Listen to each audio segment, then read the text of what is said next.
This is Marco Della Cava with USA Today.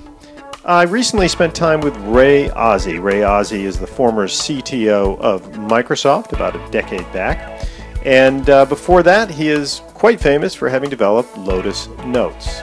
Now, Ray is a guy who obviously could be enjoying the fruits of his labors at this point in his career, but that's not his style. And he wondered himself, what can I do that might shake things up once again as far as helping people communicate better in a group setting?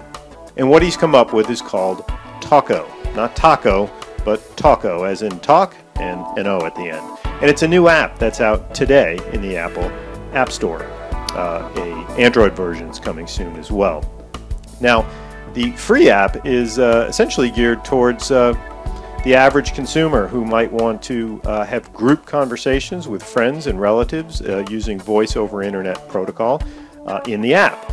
And what the app does is pretty simple. It records voices that are sharing information in the conversation. But what it does that's unique is it also allows those people who are in this conversation to simultaneously post photos and even text messages at the same time. So essentially you have a multimedia conversation going on. That conversation can also be joined live. There's a button that if you notice somebody's leaving you a message, so to speak, you can join the conversation. But the thing that I found interesting when I took a look at it was really this ability to carry on a conversation with multiple media that you can resume at will. Now, I don't know about you, but many of my friends don't seem to have the time to pick up the phone and talk these days. And that's fine when you've got something like Talko, because it allows you to share your thoughts, maybe some photos, some text messages, etc. Leave it there, pick it up when you want.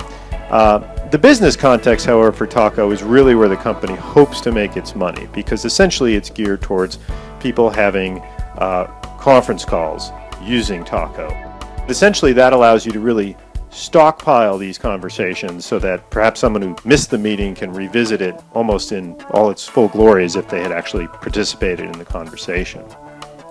Now, why bother to put out this app? Well, Ray told me that essentially he's convinced that voice is underutilized in the mobile arena. In other words, we carry around our smartphones, we sort of can't live without them at this point. But essentially most of the communicating that we're doing with them is with the written word. We're texting or we're emailing and we've got our heads down. And he's banking on that to perhaps allow Talko to really take off. So we'll see. It's out today and time will tell.